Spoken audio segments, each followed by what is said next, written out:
And then we open with the most honest looking middle class piece of street I have seen in a movie. Like this looked like my neighborhood where it was kind of there are leaves on the road. It wasn't really it wasn't perfect. It was like real street. It was a real middle class neighborhood because even when they're like, oh, it's just a regular middle class suburb. And then you see these houses that are like 6-bedroom houses and you're like, who? Yeah. Who's middle class that lives there? Exactly. Thanks, Hollywood, for pointing out another poor life choice I made.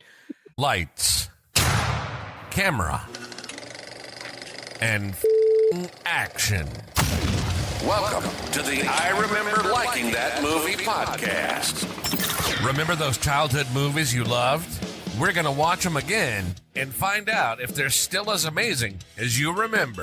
Let's get ready to join Anna and Jimmy as they go back and watch those movies you remember being oh so awesomely good. Horror movies that scared. Comedy movies that dared. Damn! And action movies so preposterously ludicrous that they defied the laws of common sense. Now, here's your hosts, Anna Santos and Jimmy Coates.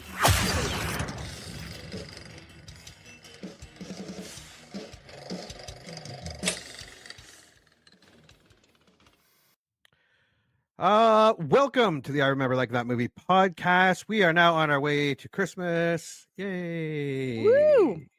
And our first movie, I had no idea that's how long it's been since I've seen this movie. I had no idea it took place during Christmas. I'm kind of glad it does because I haven't seen it in a while and I do remember liking it. Lethal Weapon. Yes. Yeah. It has been years and years and years since I've seen Lethal Weapon. So many years. Yeah, it's been a while. It's out of the 4 movies, it's the one that have not seen the longest. Like I've seen 2, 3, 4 more, but I haven't seen them in a long time either. I haven't seen any Lethal Weapon in a long time. And because 87 was not really I know I saw Lethal Weapon 2 before I saw Lethal Weapon 1. But what do you remember about Lethal Weapon? I remember thinking it was funny. And I don't remember because this is literally 20 years since I've seen Lethal Weapon. Mm-hmm. At least I think the last time I saw it was like in the late 90s. No joke. When it was on TV at some point. And I remember really liking it, but I remember nothing of the story. Like not even a little, like when it was on the Christmas list, I was like, oh my God, right. It does take place during Christmas. Yeah. I had forgotten about that. So literally, I remember liking it a lot. I remember finding it really funny. I remember loving Danny Glover in this. Really loving Danny Glover in this. I think he plays the more straight man. So I'm like, oh God. Yeah. I've got in comedy duos. I have a thing for the straight man. There's just because everything's funnier with them. But I don't remember any of the story, which is so weird. Yeah, I definitely could tell you a lot more about number 2, 3, and 4 than I can do number 1. Yeah, I know Mel Gibson plays nutcase. Yeah, not too far off from Mel Gibson. True story. Mel Gibson, for the record, super problematic and just terrible. I love Mel Gibson. I don't know him personally, but I love his movies. And I know he said some things. He said some things. But I mean, come over to my family's Christmas and watch them have some drinks and listen to the stuff they say. It's alarming. No. Look, he is very, very problematic in that, he's anti-Semitic, racist. I thought anti-Semitic was in now. It is for some people. For the rest of us, not so much. But the thing that really gets me about Mel Gibson, and like I'm taught this, it takes a lot, right? Because I don't offend easily. I'll point out when you're problematic, but I'll still be totally okay watching your movies. FYI, he directed Hacksaw Ridge, one of my favorite movies of all time. I will watch it all the time. Love it. Apocalypto? So good. I haven't seen that. Apocalypto. Oh my God, what a great movie. Yeah. So Braveheart. when The Patriot comes on, Oh, The Patriot. yeah, love that movie. Watch it all the Braveheart. time. Yeah, Braveheart. Yeah. I'll watch it. He's made a couple okay movies. Yeah, but he's also super Catholic. Oh yeah. And when I say super Catholic, I don't mean like regular super Catholic where you go to church every Sunday and you don't have sex because you're not procreating anymore, or like not that kind of super Catholic, like pre-Vatican II super Catholic. We want the masses to still be in Latin. He founded his own Catholic church. Oh, you make that much money. Yeah. So that he and all of his like super old school Catholic, and as someone with Catholic trauma, there was a lot of Catholicism in my life growing up. That is the most disturbing part about it. That's the most, I'm like, nah, man. If you think the Catholic Church today is too like left-wing liberal woke, I do not trust your judgment. But really good filmmaker. Very talented actor. He is in one of my, I don't know if you've seen it. It's called Fat Man. I haven't seen it. It is a Christmas movie. He plays Santa Claus and Walter Goggins. That name sounds familiar. Yeah, if you see his face, he's in The Righteous Gemstones. He's in him. Shield. Yeah, he's in the new. I know his face. Yeah, he's in that new science fiction one on Amazon. Oh my god, I just watched it. Fallout. It's so good. He's amazing. I love Goggins. He's great. But anyways, this movie is about a boy who, I guess a few years in a row, he keeps getting coal. So he's from a wealthy family. He hires a hitman, Goggins, to kill Santa Claus, who is Mel Gibson. It is such a great movie. It is. That sounds actually really good. It's amazing. But yeah, all that aside, personal stuff, Mel Gibson has made quite a few movies I like. Yes. Like Mad Max, Lethal Weapons. I mean, the 80s and 90s just ooze Mel Gibson. It really like that was his era. That was definitely his era. And then after he got into directing, and yeah, he's pretty good. He's a very talented man, and I think he actually did the story of Jesus in Aramaic. I think he was the one who either produced that or directed it. It was like a whole thing. Very niche. Very, very niche. That's how Catholic he is. And at least he's willing to, I don't know, try, do something that you're passionate about. I don't know. Yo, I have no qualms about him doing what he's passionate about. Terrifies me what he's passionate about, but very talented man. Yeah. Yeah, he is. Well, let's take a look at the box office. And also, we got to remember, sorry, give me 1 second. Danny Glover's no slouch himself. True story. He's made a ton of great movies as well. So this is directed by Richard Donner, who again has done a couple of good movies, and he's done a lot of my childhood movie. He directed Goonies. Oh. Superman 2. Superman. Well, I directed part of Superman 2, then they kicked him off. Yeah. Lady Hawk, The Omen, Scrooged. I haven't seen that in forever. No, I haven't seen that in a long time. Radio Flyer. So he's made a couple good movies. Just a few. Just a few of my childhood favorites. So, and it was directed by, written by Shane Black. And if you don't know who Shane Black is, he is a better writer than director, I think. But he wrote one of my favorite childhood movies, The Monster Squad, Lethal Weapon 2, The Last Boy Scout, Last Action Hero, The Long Kiss Goodnight, Kiss Kiss Bang Bang, Iron Man 3, The Nice Guys, and he did not the new Predator with that takes place in the past, the one with the ensemble. Predators. No, it wasn't that one either. It was called The Predator. I love The Predator. And that is with Keegan-Michael Key, yeah, Olivia Munn, Thomas Jane, Jake Busey. All those people were in it. I love The Predator. It's one of my favorite comfort movies. And he wrote the first one, and then he wrote and directed that one. But anyway, so astounding writers, director, cast. Mm-hmm. Because one of our favorites is in this movie, Gary Busey. And surprise, surprise, he plays a lunatic. That is shocking. Shocking, I tell you. I never really realized how many great movies I watched as a kid that Gary Busey was a part of. You know what? I think he's someone who just like wove himself into the fabric of film. Yeah. And you don't realize until like long afterwards when you're rewatching a movie and you're like, Gary Busey was in this? Yeah. Because I was like, oh, Point Break. I haven't seen that in a long time. And I'm like, oh, yeah, Gary Busey was in that. So, yeah. He was in the Buddy Holly story? He was Buddy Holly.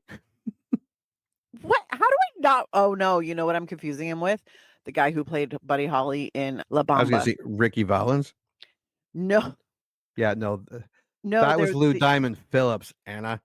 Thank you. He played Ricky Valens, but in that I know movie, there was a Buddy Holly there in that was movie. a Buddy Holly. For some reason, in my head, that was the Buddy Holly in the Buddy Holly story. Yeah, and the actual Buddy Holly that Gary Busey is in, it was a great movie. And I know I've seen it. I know I have.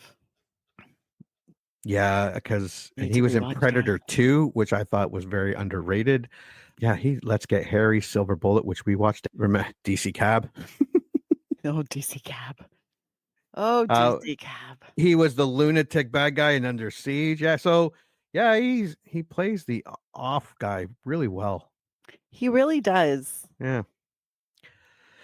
All right, so Lethal Weapon was released May 6, 1987 on a budget of $15 million. That's impressive, even for the 80s. That's not that expensive, really. Had a domestic of just over 65 million and an international 55, which is incredible for back then. Yeah. This was not a decade where international was really built into your... No, you didn't expect international ticket sales. That was not something you counted on. So it had $120.2 million. So that is huge for 1987, especially on a budget of $15 million. For reals. It opened at number 1 in 1,256 theaters, ahead of Nightmare on Elm Street 3, Dream Warriors, which was in its second week. Platoon, which was in its 12th. Angel Heart came out that same week. Outrageous Fortune, I remember liking that movie, was in 6th. Some Kind of Wonderful, remember liking that too. Yeah. Was in its second week. One of our favorites, Mannequin, was in its 4th week. Hoosiers in its 17th week, and Black Widow 4th week. Crocodile Dundee. I remember loving Crocodile Dundee. Me too. Was in its 24th week. Yeah, it was huge. I remember my parents just went nuts over that movie. I mean, we still say stuff from it. You call that a knife? This is a knife. You say that about so much stuff, and most people don't realize today where you would get it from. And you're like, no, guys, Crocodile Dundee. It was number 1 for 3 weekends in a row, staving off newcomers like Evil Dead 2, Raising Arizona, Heat, and Burglar. It remained in the top 10 for another 10 weeks after that, and it stayed in theaters for 301 days, or 43 weeks, making it the 8th highest grossing movie of 1987, behind Beverly Hills Cop 2, Platoon, Fatal Attraction, Untouchables, 3 Men and a Baby, The Secret of My Success, and Stakeout. I remember loving all movies. Yeah. Technically 7th, since Platoon was released in December 1986, and technically 3 Men and a Baby was 5th highest grossing movie in 1987, but made most of its money in 1988 for a total of $167 million, outgrossing Beverly Hills Cop 2, just in case anyone listening is really into box office and thinks I'm wrong. So you're really technically covering all the bases. Yes. Yeah. 3 Men and a Baby was huge. Can we watch it? Because I would love to watch it. It's been a while since I've seen that. Literally, it's been probably 25 years since I've seen it. Yeah. Early 90s. Yeah. Mine was probably late 90s, early 2000s. Yeah. Yeah. It's 3 Men and a Little Disney Lady. Plus. There you go. Yeah, they bought Fox, right? Oh, no, that might be a Disney movie. They're one of I don't think it's a companies. Disney movie. Oh, no? No. Oh, actually, it might be. Yeah, because they owned Bonavista and stuff. Like they made Pretty Woman. Like, oh, Pretty Woman. Yeah, we won't watch that one. Actually, I remember liking it. Now it's probably been 30 years since I've seen Pretty Woman, but I remember watching it, and it wasn't bad. But I mean, it was about hookers. It's one of the few And romantic comedies that doesn't make me want to throw up. Like there was some realism to it. I'm like, well, yeah, once people find out you're a hooker, they're going to try and sleep with you Yeah. and think you have a price attached to you. And poor Vivian didn't understand. But I mean, it was also something that for some reason inspired a lot of young ladies. to become hookers. Well, honestly, to be, It's probably our OnlyFans started. I mean, there were a lot of hooker costumes Yeah, way to go, Julia Roberts. in the late 80s, early 90s. Soiled Thank the you. fabric of our morality. No, but I mean, also it just made sex work not more acceptable, but kind of more acceptable because you were like, yo, these are sometimes good people who are just doing what they have to get by. And they don't want to do it all the time. Like this is not. And then, you know, then there were some people who just like doing it. They were like, this, I like this life. So it kind of opened up the eyes. But I mean, it's one of the few romantic comedies that doesn't make me roll my eyes so hard it gives me a headache. And a lot of people forget George Costanza plays a douchebag in it. Oh God, such a douchebag. Jason Alexander. I think that's kind of why I can't watch him in anything now. Burned into my like adolescent mind. He's just a super douchebag. Yeah. Yeah, he was pretty dickish in that, I remember. All right, Tale of the Tape. Released on March 6, 1987. It is an action, mystery, and thriller. Not a mystery thriller, a mystery and thriller. Thank God, rated R, 1 hour and 49 minutes. Okay. Nice. I can deal with that. Taglines. If these two can learn to stand each other, the bad guys don't stand a chance. Okay, not terrible, but not great. Pity the bad guys. Mr. T is not in this movie.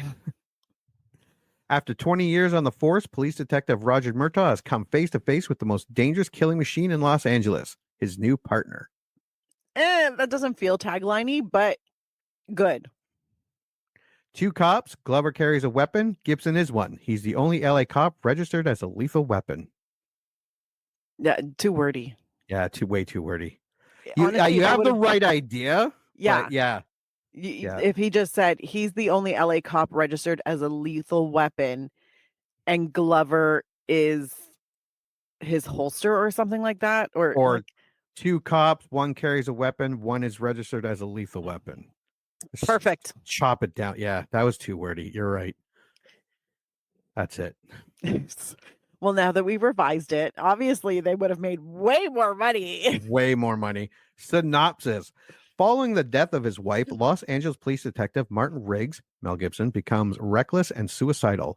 When he is reassigned and partnered with Roger Murtaugh, Danny Glover, Riggs immediately clashes with the older officer. Together, they uncover a massive drug trafficking ring.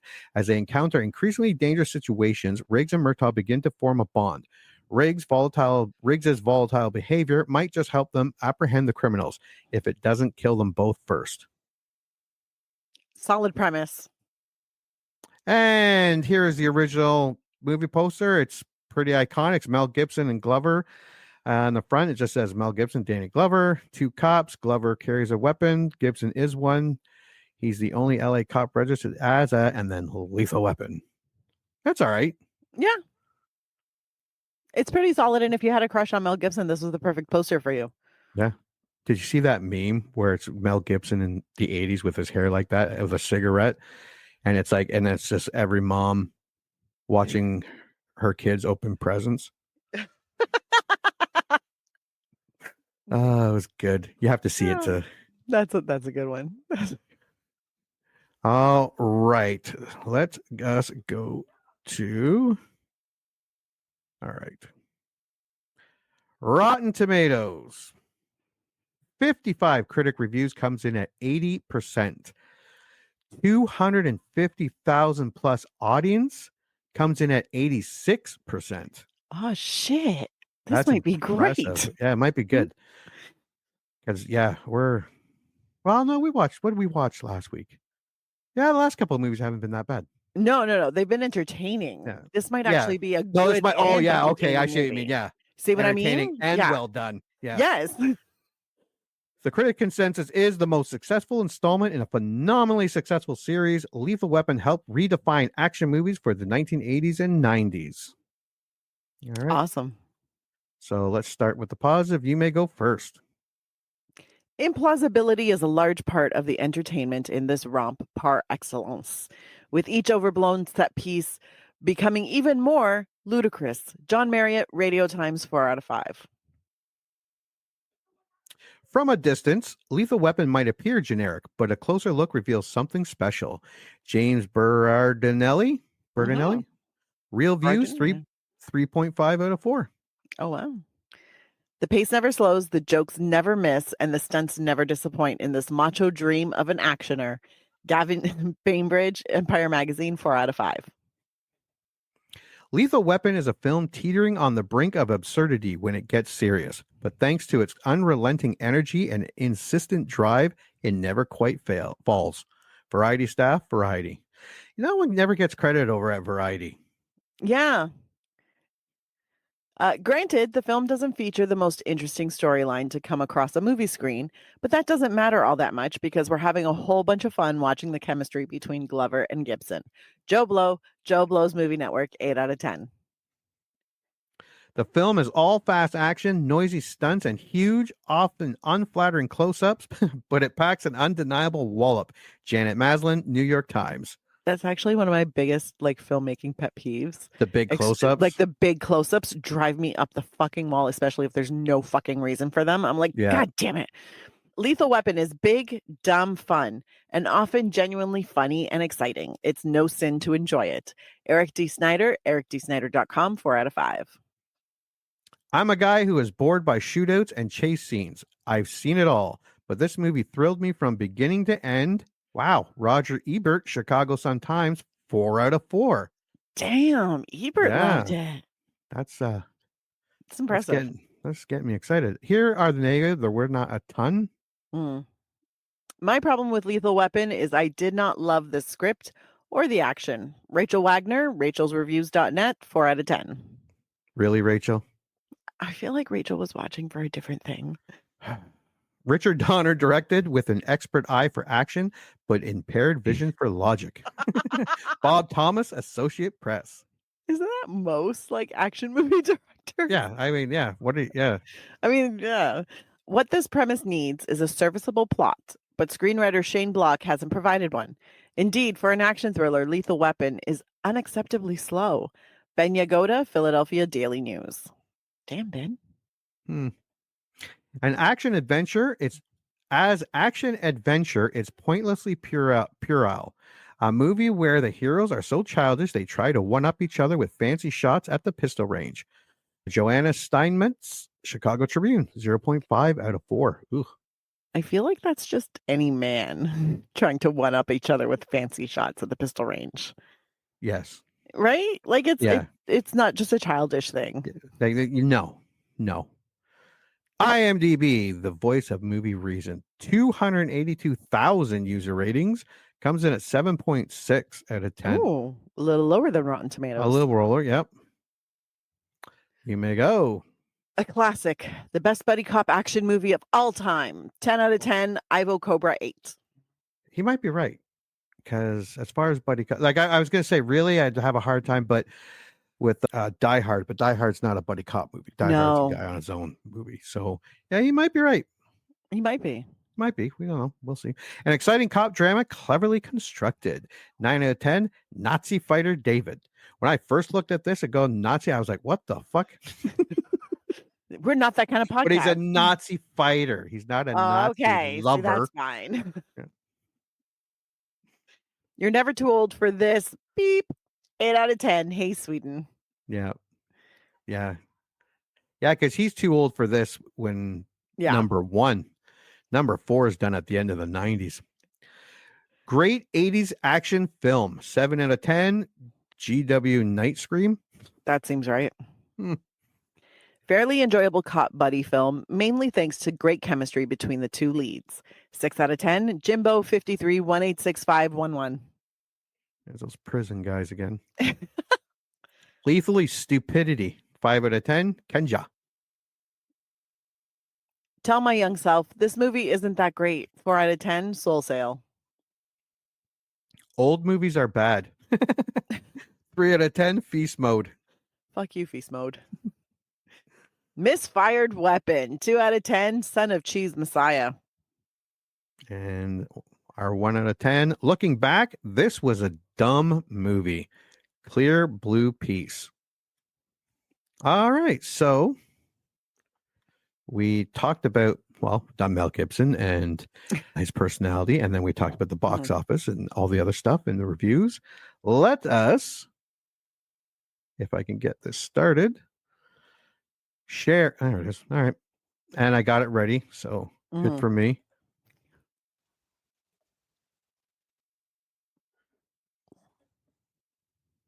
Just let me know if you can hear it. Yep. He's a criminal's worst nightmare. A cop who enjoys the danger. No guns, no jiu-jitsu, just bring him down. Do you really want to jump? Well, then that's fine with me. Come on. Wait, what do you mean? Wait a minute. What the He was ready to retire. Now, he's going to wish he had. gun? Oh, oh, oh. Raj, meet your new partner. New partner. Too old for this. If these guys can just stand each other. What you got in there? Boy and Smith? A lot of old timers carry those. The bad guys don't stand a chance. Don't kill anybody. Don't kill anybody. I'm too old for this.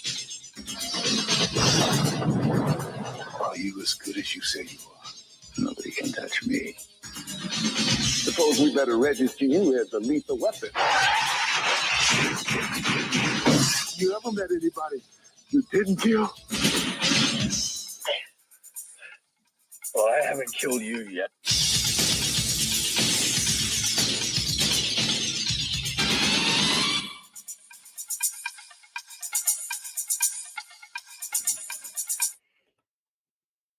All right. There's our trailer. So what is your predictions on Lethal Weapon? My prediction for my memory is that I'm going to love it. My prediction from that trailer is I'm going to hate it. Because that was a shitty trailer. Yeah, it wasn't the greatest trailer. It wasn't. No. Yeah, maybe they reinvented. They didn't reinvent the trailer yet. No, they hadn't figured out how to do trailers yet. They were still working it like a commercial for product. Yeah. I think it wasn't the greatest trailer. Yeah, no, I think I'm really gonna like it. I have not seen this in so long.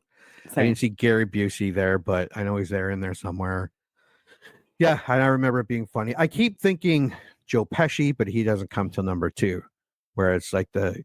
I thought he was in this one. No, and he's in number 2. They get him as a what is it? They're protecting him because he's supposed to. Oh, right. And then the one where Murtaugh is sitting on the toilet, there's a bomb underneath him. And I keep thinking of all this other stuff and Chris Rock, and that's in number 3 and 4. And I don't remember a lot about this movie, but I think I'm going to like it. Well, my memory says I loved it. Yeah. So if I'm going off my memory, I'm going to love it. However, I've now watched the trailer and I'm like, I remember it being better than that. Yeah. The trailer wasn't the greatest. Oh, now but the reviews. But the reviews were awesome. The reviews were awesome. So yeah, I think I'm going to like it. Yeah. Yeah. All right. Well, we are going to go watch Lethal Weapon from 1987. Yeah. And when we come back, we're going to review it. You heard them. Movie time. Let's all go to the lobby and get ourselves a treat, and then watch a classic kick-ass movie from whenever the one we're about to watch was made.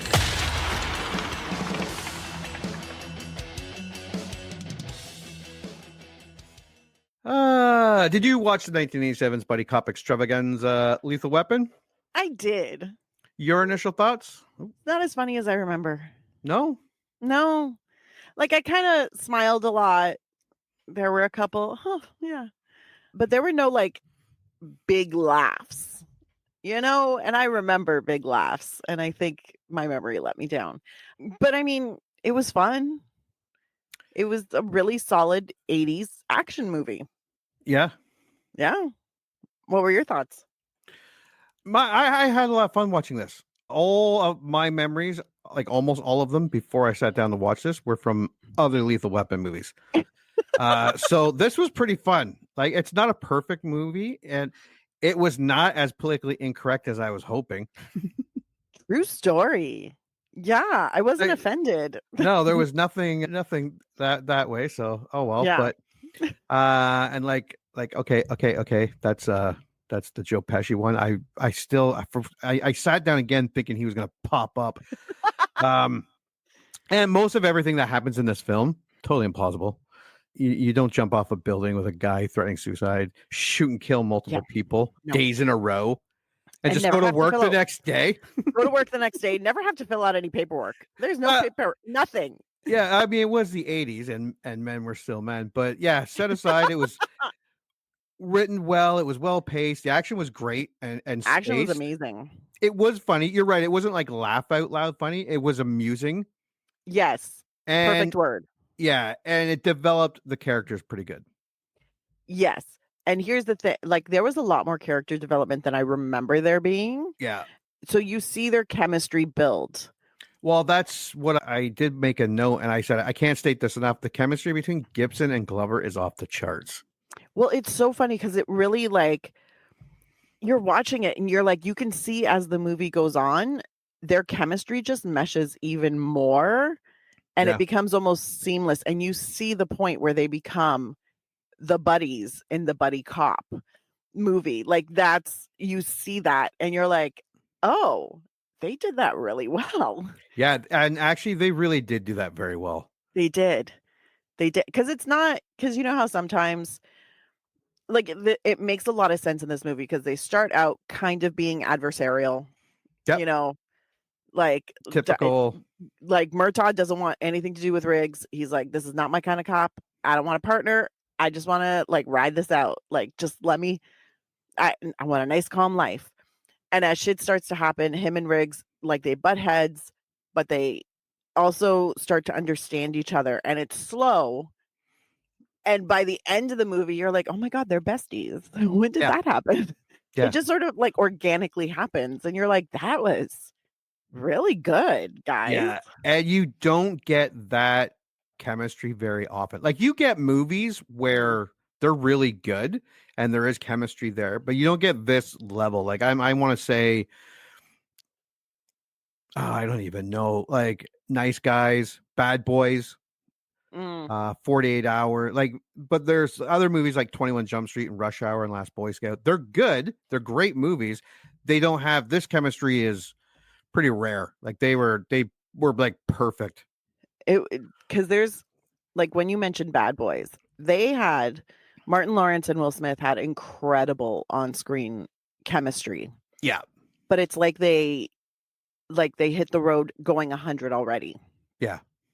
This is a very different premise. Built. Where it's Yeah. like they have to hate each other, but by the end of it, you're like, they're buddies. Like they are besties. They understand each other and they are partners. And they earned it.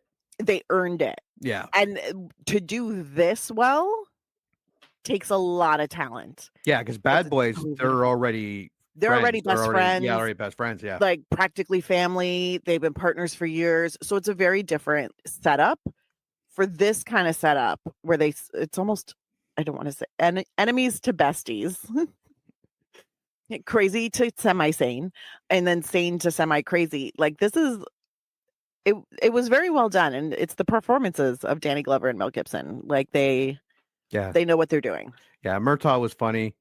Gibson was almost superhero in disguise, and you're waiting for him to be full tilt. Oh, I will say, like The Heat with Sandra Bullock and Melissa McCarthy.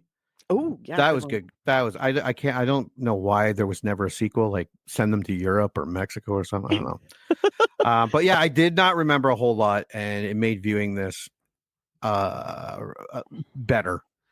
Yeah, it was well done. Okay, well, let's go over Lethal Weapon. And I can't believe I never added this to a Christmas watch. Christmas is all over this movie. Like, no snow, but... Yeah, well, L.A. Yeah, lights and Christmas trees and decoration and Christmas music throughout the whole thing. Like, it started with Jingle Bell Rock with Buddy Helms? Bobby Helms, yeah. Bobby Helms. And ends with Elvis, I'll Be Home for Christmas. Also, did you know Eric Clapton did music? I saw that in the credits, and I was like, does that say Eric Clapton? No, I didn't see that. Yeah, I was. Oh, it makes watching the guitar. Yeah, it was all Yeah, guitar. I was as I was reading the credits while Jingle Bell Rock was playing, I was like, Eric Clapton to the music? What? Yeah, because it wasn't orchestra. It was all guitar. Yeah, riffs it was stuff, him and other people. Like he didn't do it solo. But I was like, oh, I didn't realize he was on this. That's kind of Oh, cool. I like Eric Clapton. I do and I don't. Following the recent death of his wife. Okay, wait. Okay, it actually starts. It starts with titties. Yes, Honestly, thank every you. time titties show up, I'm like, titties for Jimmy. And did we recognize those titties? I did not recognize those titties. That was Kelly from Cheers, Woody's girlfriend and wife. That was the Oh my actress. God, now that you say that, you are so right. Yeah. Because I recognized her The face. Yeah, the face. Yeah. It And I was was one like, of those where things. do I know you from? Yeah, I know you. I know those titties. Also, God bless the titties had tan lines. Yes. I was like, well, that LA. is 1980s LA. Thank you. So a young woman is obviously high out of her gourd, is laying on the bed, surrounded by drugs, and her boobies are just laying there going, hey, how's it going? Getting ready for Christmas? Unfortunately, those titties take a dive off the top of a high-rise building. And I'm like, no. Although, the This way was a they great did scene, that though. was so good. Yeah, for So an good. 87 movie, this had some kick-ass stunts. Right? That was a great, because you get the point of view looking down, the fall back and forth, and then from inside the rushing of the building past the view, and then you see her land. Yeah. First, just as she's about to land on the car, they Yeah, so switch it's like the she's POV to being in the inside. car. Yeah, that was cool. And then the whole impact of the car. I was like, dude, that was well done. Guys, amazing. And Jimmy got to see titties. Yeah, and then it pans up from the accident. I'm like, oh, thank God the titties are fine. I mean, the person they're attached to is dead. But She the was boobies, dead, not even a scratch. I paused but it. I very checked it. artfully lying on top of that car. Yeah. Yeah. She was killed Amazing. instantly. Yes. There wasn't a whole lot of what's that word? Oh my God. Her brain should be splattered everywhere. Yeah, yeah. Just FYI. Yeah. She didn't suffer. She's super dead. And then we open with the most honest looking middle class piece of shit street I have seen in a movie. Like, because it's either ridiculously not middle class or like the projects or the trailer park, depending on the color of your skin. This looked like my neighborhood where it was kind of there are leaves on the road. It wasn't really, like, it wasn't perfect. It was real street. It was a real middle nice. class neighborhood because even when they're like, oh, it's just a regular middle class suburb. And then you see these houses that are like 6-bedroom houses and you're like, who? Yeah. Who's middle class that lives there? Exactly. Thanks, Hollywood, for pointing out another poor life choice I made by not getting in one of these houses. And I loved the one small Santa sleigh on their house, on Murtaugh's house. Didn't even have any reindeer. It's like they had a set years ago, and this is the only piece that survived. Yep. Yeah. Just sitting there in the middle of the fucking roof and nothing else around. That also feels super honest because once you walk into the house, you realize this is not a picture perfect family. Oh no, it's a disaster. Yeah. There are walls missing, like you see the studs. Yeah. It's just it's a lot. And then apparently the mom can't cook and everybody accepts it. And everybody's like, no, you're terrible. Please stop cooking. And she's like, oh, no, we're gonna keep cooking. I did not like the whole family coming in while he was in the bath. That felt weird. As soon as I saw him in the bath, I was like, oh, I remember this. Yeah, that was uncomfortable. Even for so uncomfortable. First of all, who takes a bath in the morning? Yeah. That just seems wrong. Baths are time consuming. There is no way to take a quick bath. So if you're doing that in your morning rush, getting ready for work, there's already something wrong with you. Yeah. Sorry? It was his birthday. You take a bath at night with your wife on your birthday. I took a bath in the morning. I don't. I would never regularly, anyways. But yeah, I like a bath, but my baths are more. They're not for bathing; they're for relaxing. So I will take a shower before I have a bath because I'm like, I'm not gonna put dirty body in water and just like steep my dirt. Yeah, that's weird. Soak in your own filth, right? It's odd. So, anyways. First of all, bath in the morning, super weird. Also, he had bubbles in that bath. Also odd. Everybody busts into this bathroom. Yeah, like it was normal. And everybody is all just, hey, and he makes no move to cover his junk. Nope.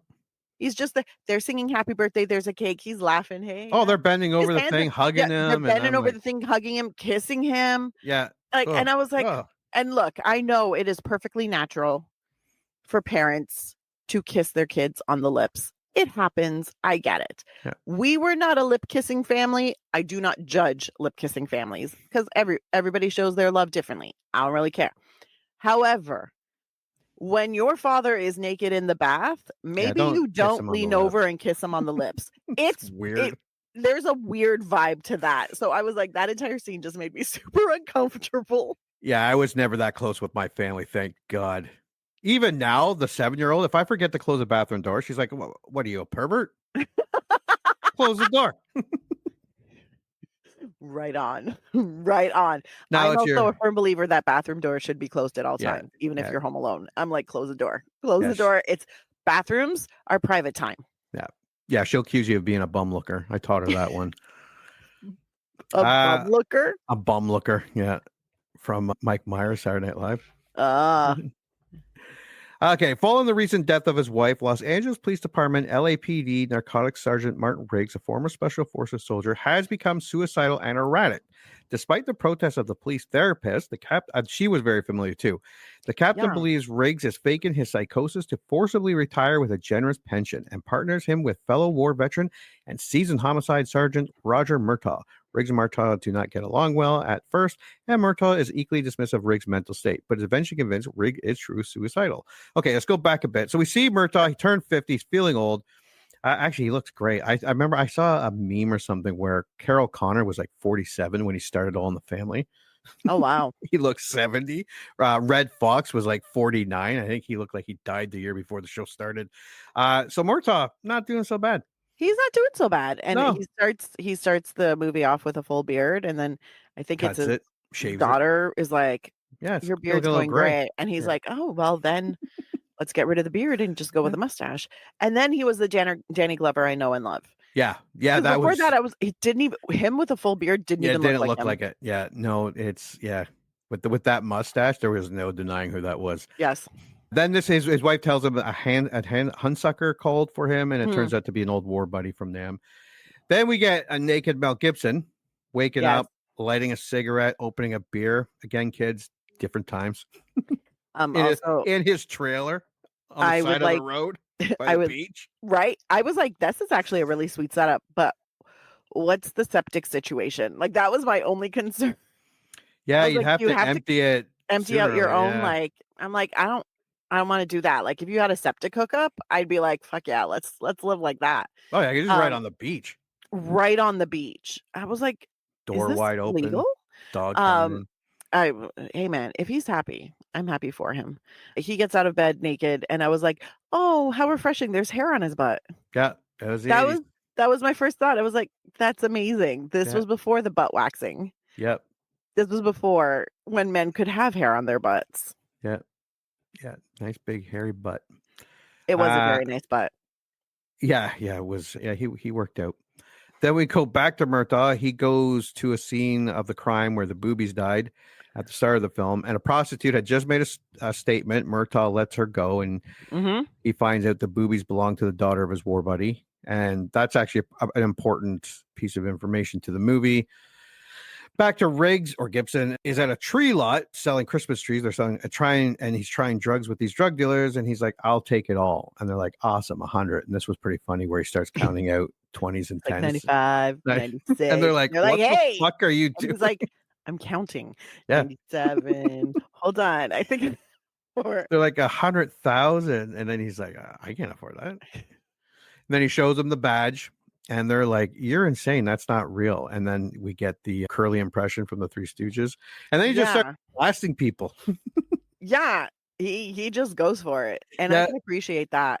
The Three Stooges thing felt a little out of like extra weird crazy. But I was like, are you just establishing that like you're nuts? He's nuts? Like, is that what this is? Because it still feels weird.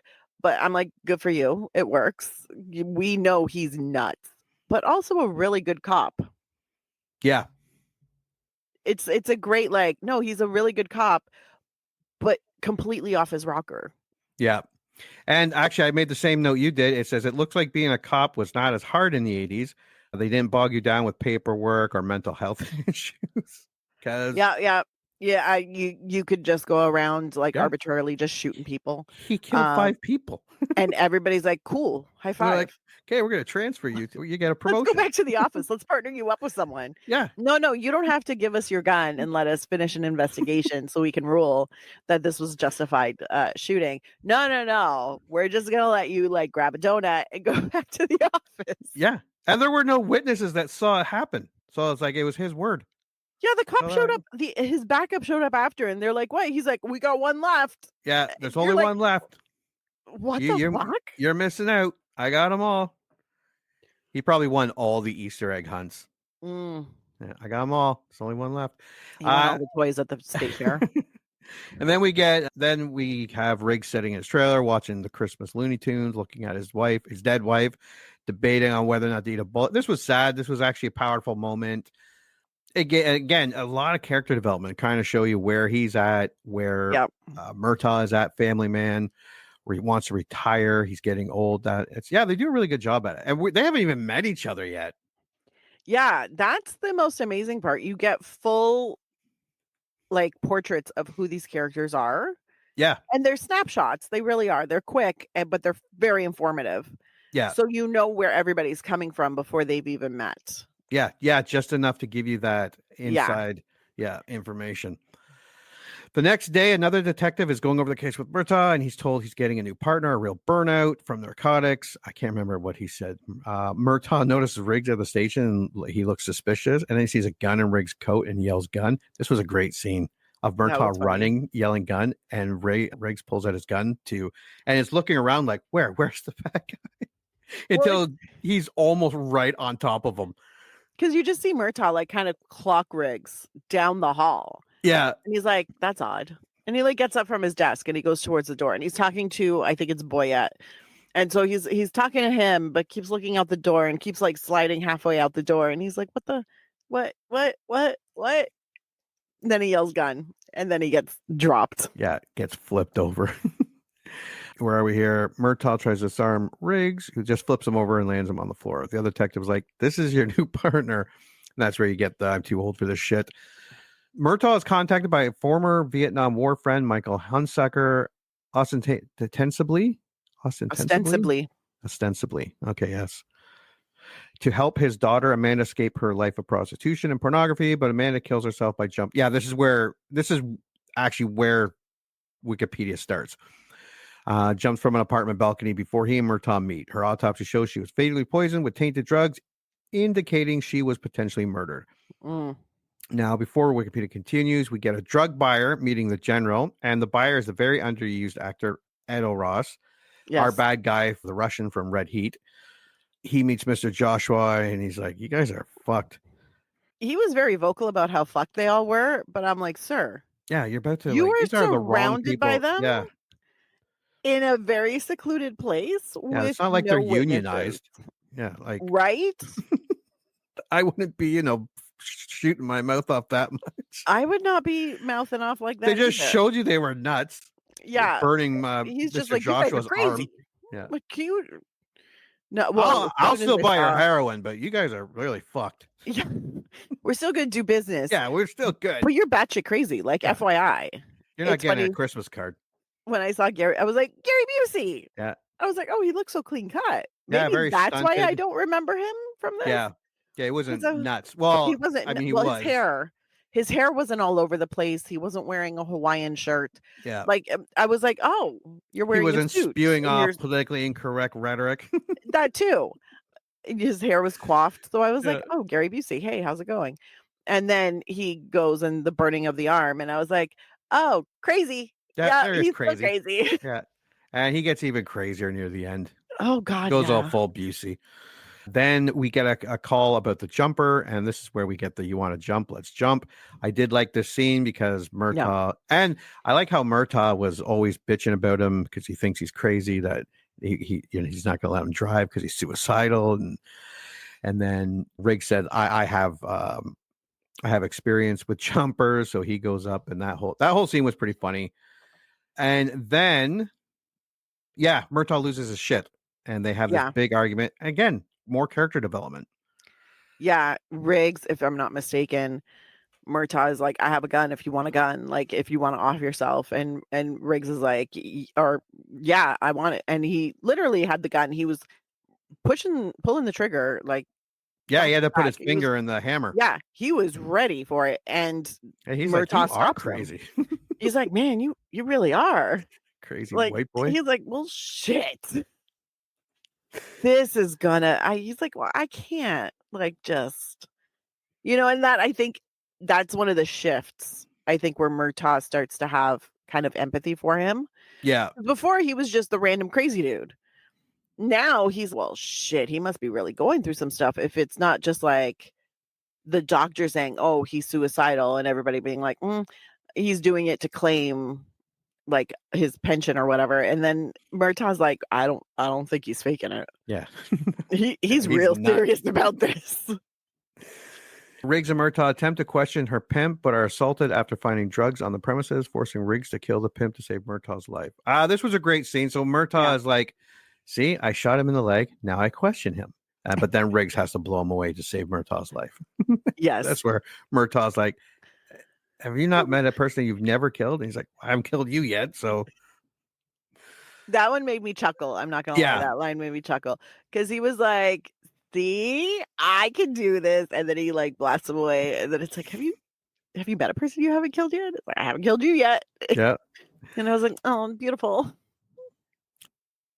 And I think, is this where they go into the house, where they go to visit and go home for dinner, or is that later on? Yes. Yeah. He brings him home. Because he saved his life, and yes. Yeah, he's like coming. But they're all dinner. Wet. Yeah. And they have to go. Oh, they change. Yeah. They change and whatever. And then they go home for dinner. And then that's when Riggs kind of gets a little glimpse into the family Murtaugh. And is it Trish? The daughter who has like a super crush on it? Rihanna. Yeah. Super crush. Yeah. On old Mel. And it's adorable. Yeah. Weird, yeah, but because they're on the boat and they have dinner and everything. Yeah. So. Yeah. It's a nice like family, like this is what normal looks and feels like. And you see Riggs kind of easing into it and laughing with them and enjoying it. So you're like, oh, look at him not be suicidal by himself in his trailer. That's nice. Yeah. Their final lead is Dixie, a prostitute who witnessed Amanda's death. That's the one who gave the statement at the beginning, and whom the pair believe may have poisoned her. So they come up with this theory at the shooting range, where we see that while Murtaugh is a pretty good shot, Riggs is a lot better. Correct. Because Murtaugh puts that bullseye right through the head, and then Riggs puts the sheet paper right to the end of the shooting range, and then shoots a smiley face. I know. Murtaugh's like, well, fuck me. And that, we also learned that Riggs was a sharpshooter in the Vietnam War.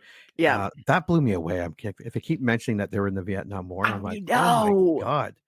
I was like, Vietnam, Jesus Christ. And then I realized, I'm like, because 87, that's not that. Murtaugh mentions he's been a cop for 20 years.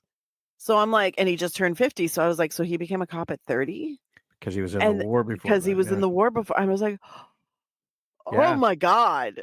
I'm like, I was playing in the yard and these lunatics were fucking walking around the street. Jesus Christ. Oh God. And then they come up with the theory that if the prostitute who killed Amanda then stuck around, gave a statement as a witness just so she didn't seem suspicious. But they were both like, that theory is stem. So they arrive at Dixie's home. It explodes. It explodes real big. Yeah, it's after a good one. The I love kids the little in the neighborhood kids cheering. Do it again. Well, also they started chanting, but as they started walking towards Dixie's house, like Dixie's gonna get busted or picked up or whatever. And I was like, amazing. And they're just chanting it. You're like, man, I love this. Riggs locates components of mercury switch explosives among the debris, a specialty explosive he recalls being used by the CIA mercenaries in Vietnam. The suspect is detailed by neighborhood children who noticed he had an elite special forces tattoo similar to Riggs. And identical to Riggs. Yeah, identical. And I think like, it's that exact one. Yeah. And then Riggs explains this is special forces, blah, blah, blah. These aren't your normal everyday thugs. So suspecting Hunsucker is withholding information, Riggs and Murtaugh visit at Amanda's funeral. He reveals that during the Vietnam War, he worked for Shadow Company, a defunct CIA paramilitary unit tasked with destabilizing the local heroin trade. Following the war, the ex-CIA agents, mercenaries, and soldiers involved reformed Shadow Company as a criminal organization and began shipping large quantities of heroin from Asia to the United States under the leadership of retired General Peter McAllister and his right-hand man, Mr. Joshua. See, this is what happens when you don't take care of your soldiers after wars and just leave. They just go off and do something. This is what they do. They go off and do something. Usually they not do something good. and they use the skills that you've given them. Yeah. What else are they gonna do? Work at fucking Walmart? Jesus. Hunsacker's role as a banker allowed him to make the illicit funds seem legitimate. He initially called Murtaugh to confess and turn witness against Shadow Company, but McAllister had Amanda killed in retaliation. And then here's Busey. Josh arrives in a helicopter and kills Hunsucker before escaping. That was pretty good too. That was amazing, but it was so fucking dramatic. Oh yeah. All of a sudden, and this is what I mean by a solid 80s action film. What a great shot from the helicopter. There's nothing better than a helicopter coming out from seemingly nowhere. Yeah. And shooting up the place, because you would have heard the helicopter. Yeah. Before it arrived, but no. It was dead silent, and then all of a sudden it rises, and you're like, "That's a helicopter." And I think he got him on the first shot, didn't he? Yeah, 100%. And it shot through the eggnog. Yeah, that was awesome. That was awesome. Because I remember watching Vietnam, not movies like Vietnam documentaries. Yeah. And soldiers on these helicopters unloading on the Viet Cong below and hitting no one. Absolutely nobody.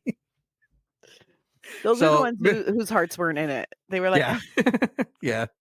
See if we can. How many people can we miss? How many people?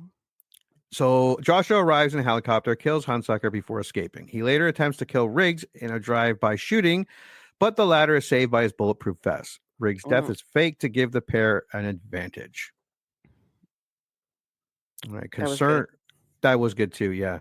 Concerned Murtaugh knows too much. Shadow Company kidnaps his daughter, Rianne, and forces Murtaugh to meet at El Mirage Lake. So Murtaugh realizes they know where he lives. They rush home to get a note, and they get a note saying they got his daughter.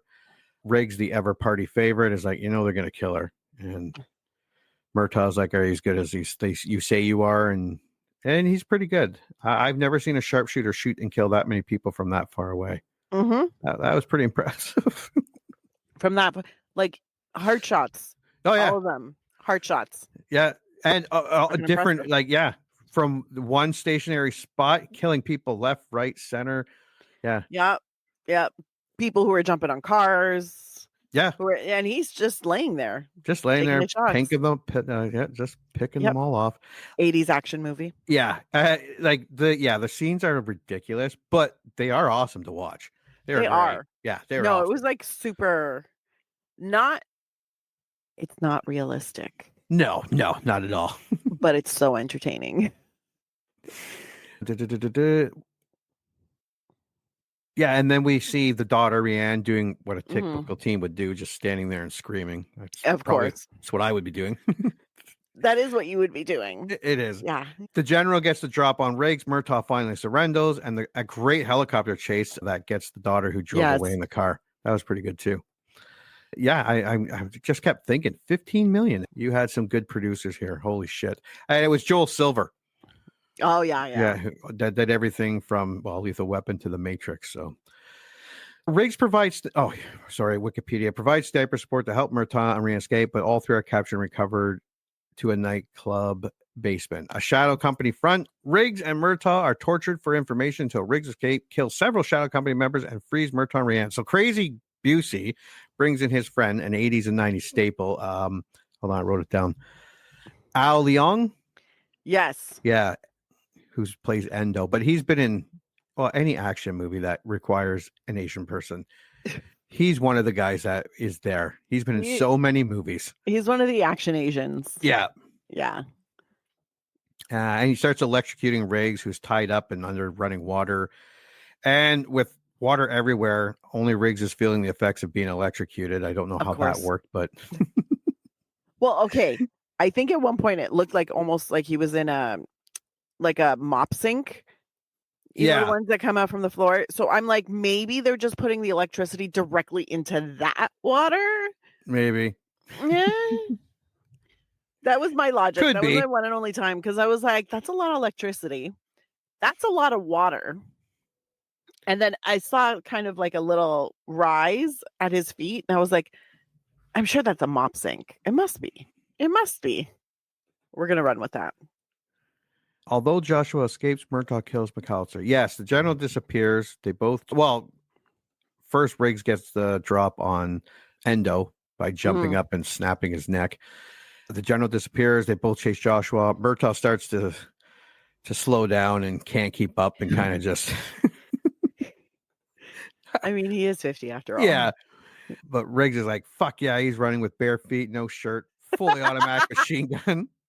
And what does Gary Busey do? Exactly what you think Gary Busey would do, whether in a movie or just the real Gary Busey having a bad day. He unloads a fully automatic machine gun into a crowd of people. I'm like, there's Gary Busey.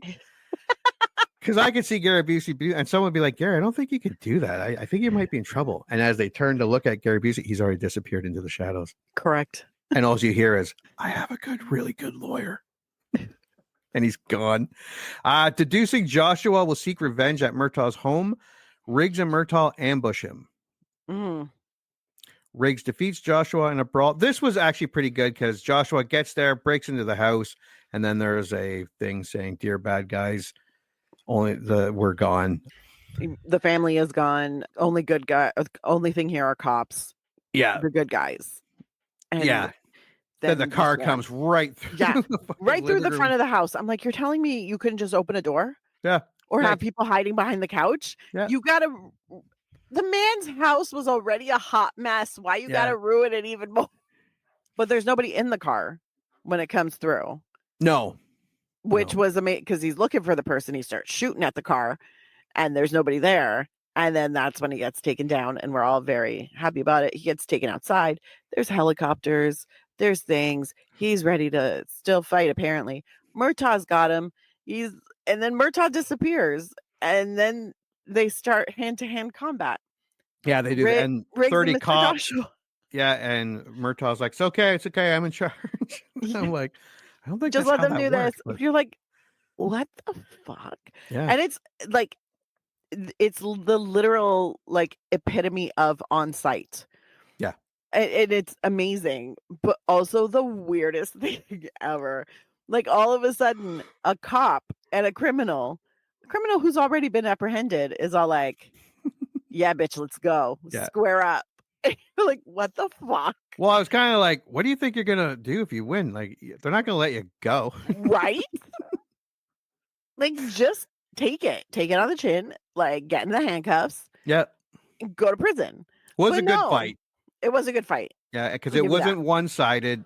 It wasn't all Mel Gibson. It was, it did go back and forth. And then actually Murtaugh tells him to kill him. And it was Riggs that said that it wasn't worth it. So the classic, you're not worth it.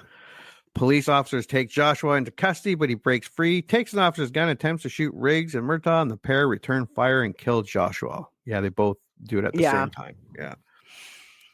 A short time later, after visiting his wife's grave, Riggs shares Christmas Day dinner with Murtaugh and his family. Actually shows up with the bullet that he was going to use to kill himself. He just told Rihanna to give it to her dad. Then Murtaugh comes running out like, where the fuck do you think you're going? You're going to eat some bad Christmas turkey with us. Yeah, and then you're going to help me fix this fucking house that you drove that car through. He gives Murtaugh a hollow point bullet. He has been saving to commit suicide as he no longer needs it. And then Elvis Presley starts singing, and that is our movie. What is your score? My score is a rent it. And here's why.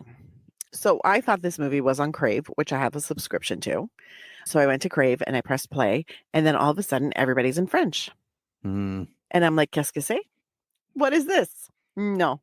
So then I end up going to Prime and it's there to rent or buy. $4.99 or $14.99 to buy. Right. I'm like, you know what? I'm a rent this. So I rented it for $4.99 and I am not mad about it. It was a very good rental. Would I have been mad if I bought it? Yes, because I don't see myself watching this many, many more times. It's not something I think I'm going to crave to watch. However, if I'm flipping through the channels on my regular TV and it happens to be on, I'm more than happy to stop, but I don't think this is the kind of movie I would seek out. So I'm giving it a good solid rent it because it is a very good 1980s action film. Just ridiculous enough, just over the top enough, filled with action and some suspense. And you're following great chemistry from the main actors. Really, really great chemistry. It's amusing. I didn't laugh very hard, but I did chuckle. I did smile a lot. I did kind of giggle a little bit, but it wasn't a laugh out loud movie for me, but I enjoyed myself and I enjoyed watching it. So I think rent it. It's worth a rental. Also, it is a classic, and there are like 3 other movies you could watch. So, I mean, it could be the great start of a good marathon. Yeah. What's your rating? I would say I rented it. Same thing. I'm not going to pay. I don't know if I'd pay $15, but like if you go on Amazon right now, you can get a Blu-ray with all 4 of them on it for under $30, like $27 here or something like that. Or one's here for $16 for all 4 films on Blu-ray. I loved it. I thought it was fun. It was very well done. It's very Christmassy. I would say buy it at a discount. Mm. I would watch this again. I'm not going to. It's not going to be next Christmas or anything.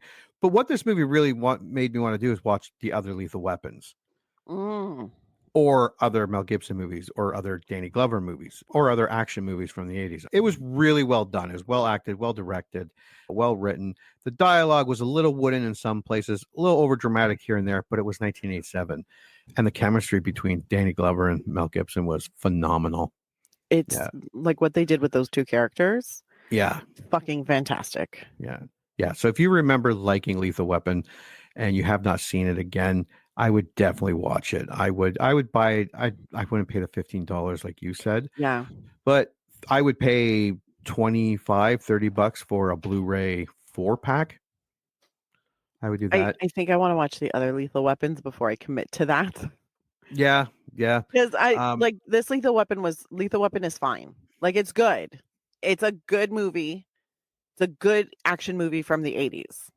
And I think that in itself is a genre. And I'm like, you know what? This almost feels like the birth of the like kind of quirky buddy cop like action movie. Yeah. This was not a comedy. It was an action movie that's funny. Yes. And I think in its later years and all the following years, it kind of turned into a comedy with action.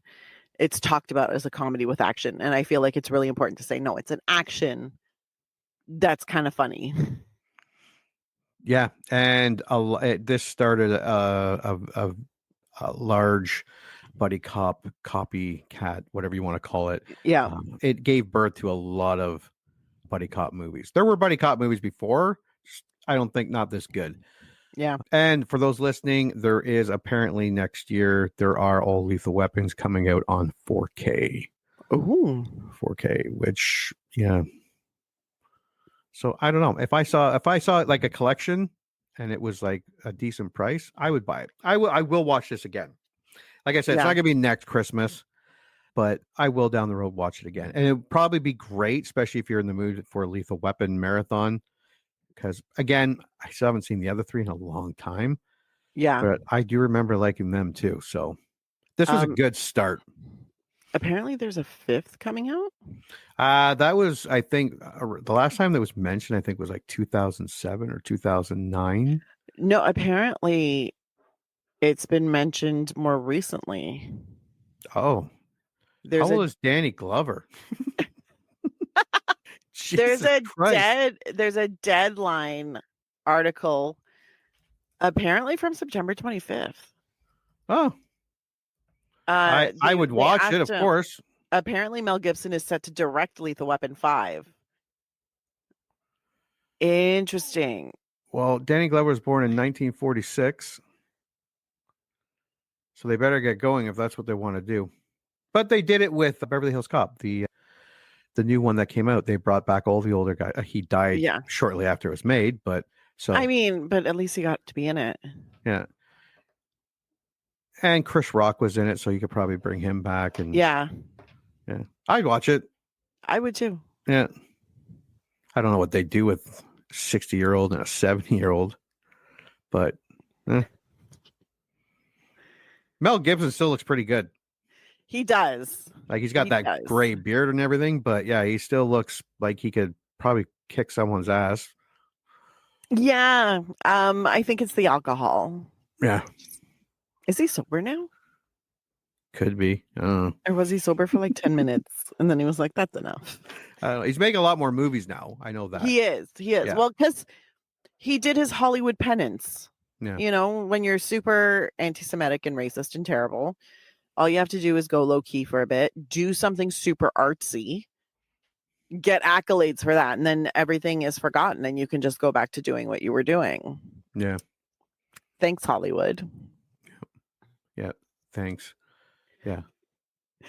This is why whenever people are like, oh my God, you don't want to get canceled. I'm like, cancel culture is a myth. Yeah. Nobody actually ever gets canceled. No. Well, unless you're Harvey Weinstein. That's different. He didn't get canceled. He's kind of getting, I'm sure he's getting canceled a lot in prison. Yeah. Well, Jeffrey Epstein, he definitely got canceled. He got canceled real good. He got super canceled. No, this year I gotta watch Fat Man. I was saying that earlier about the Santa Claus one. I haven't seen it for a couple of years now. So good. I think I'm gonna watch that one again. I have not seen it at all, so I also looked it up and I was like, oh, let me watch that. Yeah. Also, I think I might make myself go see Red One. Oh, it got bad reviews. I know so it got terrible reviews. But I've seen movies where they got bad. And yeah, it's not a great movie, but it's not that bad. I don't know this one, but we'll find out. Yeah. We'll find. I might suck it up and go see it. I think I have to go see Moana too. Yeah, you do, sucker. You know, I've never actually seen Moana. It's actually pretty funny. I believe it. it. Like Disney's been doing better with making it funny and entertaining for the adults too. Yeah.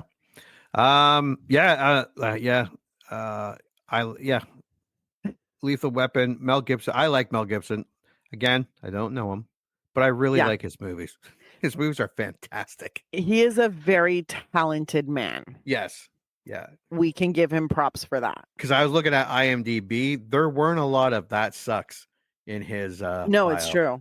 It's true. Mostly, even his worst movies are not that bad. Yeah.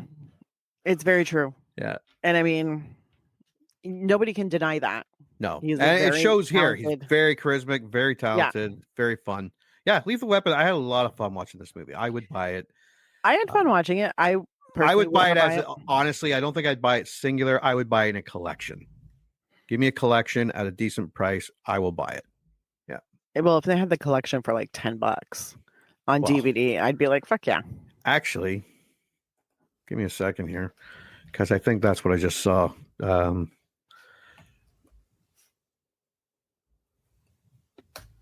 The collection for the DVD, $15 for all 4 movies. That's not bad. Yeah.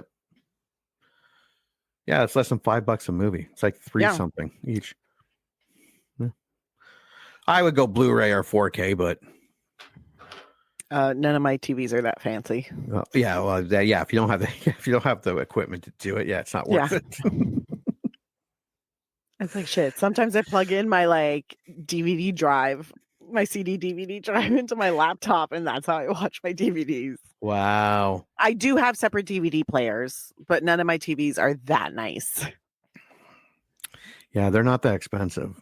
It is Black Friday. I know. Get yourself a nice 50-inch. We have TVs, but I'm still my new computer monitor. My second monitor is fancier than the TV that TVs? I have. Yeah. Because I'm like, well, we have smart TVs and whatever, but they're not 4K. I know. I've got one that's like a 4K, And it's all right. It's fine. It works. I would not set up a 4K player and like a Dolby Atmos thing to it. It would not be worth it to watch on there. And like my off-brand TVs are just fine the way. Yeah, I do have a 4K, a nicer one up, a mid-range one upstairs. That's that I think is going to become a 4K player. We shall see. All right. So, well, yeah, thank you for coming back to 1987 and looking at Lethal Weapon with us. And we have one rent it and one buy it as a collection. Yes. Yeah. All right. Well, until the next movie we remember liking. Congratulations. You just had one of your childhood movie memories vindicated. Or they just eviscerated it. I don't know. This is a generic one-size-fits-all type of ending to the podcast. So thank you for listening, and please join Anna and Jimmy next time for another episode of the I Remember Liking That Movie podcast. If you dare to go back and watch that movie you remember liking,